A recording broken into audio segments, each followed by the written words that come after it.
চট্টগ্রামের মাননীয় জেলা প্রশাসক মোহাম্মদ জাহিদ যে চট্টগ্রামের জেলা মৎস্যজীবী ঘাট আত্মবাড়ি ঘাটে আগমন উপলক্ষে স্বাগত জানাচ্ছি। এবং আমাদের যারা এখানে মৎস্যজীবীরা আছেন এবং মৎস্যজীবীর পরিবারের যারা সন্তানরা রয়েছেন, এখানকার ওনাদের বাচ্চাদের যে স্কুল, সেই স্কুলে যে আমরা প্রোগ্রামটা করছি, উপস্থিত প্রোগ্রামে উপস্থিত সম্মানিত সকল শিল্পীকে শুভেচ্ছা জানাচ্ছি।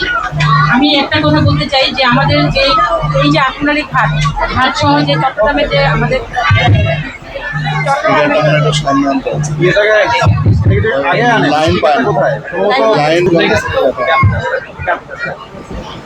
আমাদের এই ঘাটে 650-এর উপরে নিবন্ধিত জেলে রয়েছে এবং নিবন্ধনের বাইরেও কিছু জেলে রয়েছে।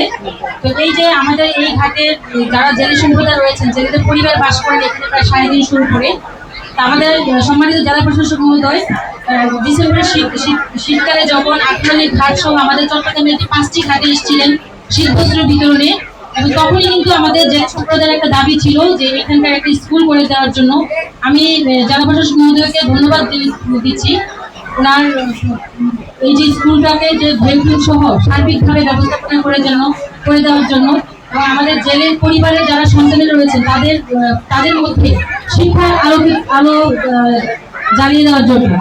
একটা জিনিস যেটা যে আমাদের যদি সমাজের সকল শ্রেণীর মানুষ যদি শিক্ষিত না হয়, আমরা কিন্তু কখনোই মাথা উঁচু করে দাঁড়াতে পারবো না। আমাদের ফিশিংয়ে কিন্তু অনেক উন্নত পদ্ধতি রয়েছে, আমরা সনাতন পদ্ধতিতে করতেছি। আমরা যখন শিক্ষা গ্রহণ করবো, আমরা কিন্তু উন্নত পদ্ধতিতে আমরা মাছ আহরণ করতে পারবো। আমাদের জ্ঞানটুকু কিন্তু আমরা মাছ আহরণ আমাদের জেলে সম্প্রদায়ের পরিবার আমরা চালাতে পারবো। তো এই যে জেলে সম্প্রদায় এখানে ভাইরা যারা আছেন, আপনাদের প্রতি আমাদের সরকারের অনুরোধ, আপনারা এই যে সাগরে মাছ ধরেন, সাগরে আপনারা জানেন যে 10 কিলোমিটারের মধ্যে মাছ ধরার নিষেধ, এটা ফিশিং গ্রাউন্ড হিসেবে ব্যবহৃত হয়। আপনারা অনেক সময় যে জালের ফাঁড়ি বসান, একটু আগে আমার একজন ভাই বলেছেন, আপনারা অনেক সময় দেখা যায় যে নেভিগেশন রুটে আপনারা জালগুলো বসাচ্ছেন, যেখানে আমাদের নেভি কোস্টগার্ডের জালগুলো যেতে পারতেছে না। আপনার এই রাস্তাগুলো এড়িয়ে চলবেন, যাতে আমাদের যেহেতু এটা আমাদের চট্টগ্রাম বন্দরে জাহাজ, লাইটার জাহাজ চলাচল করে মালামাল আনানো হয়, এতে আপনাদেরও যখন সমস্যা হচ্ছে, আমাদের সবচেয়ে বড় কথা আমাদের ব্যবসা বাণিজ্যের সমস্যা হচ্ছে। আপনারা ওই সমুদ্রের ওই রুটটাকে পরিহার করে চলবেন। আর আপনাদের জন্য সরকার আছে, এবং এই চট্টগ্রামের জেলা প্রশাসক মহোদয় এই নিয়ে 2বার চলে এসেছেন। প্রথমে শীতকালে চলে এসেছেন, এবং আপনাদের আরেকটা দাবি ছিল যে টিউবওয়েলের জন্য উনি কিন্তু ব্যবস্থা করতেছেন, এবং এটা কমিয়ে আছে। এবং সার্বিকভাবে কিন্তু আমার কাছ থেকে সবসময় খোঁজখবর নেন আপনাদের বিষয়ে।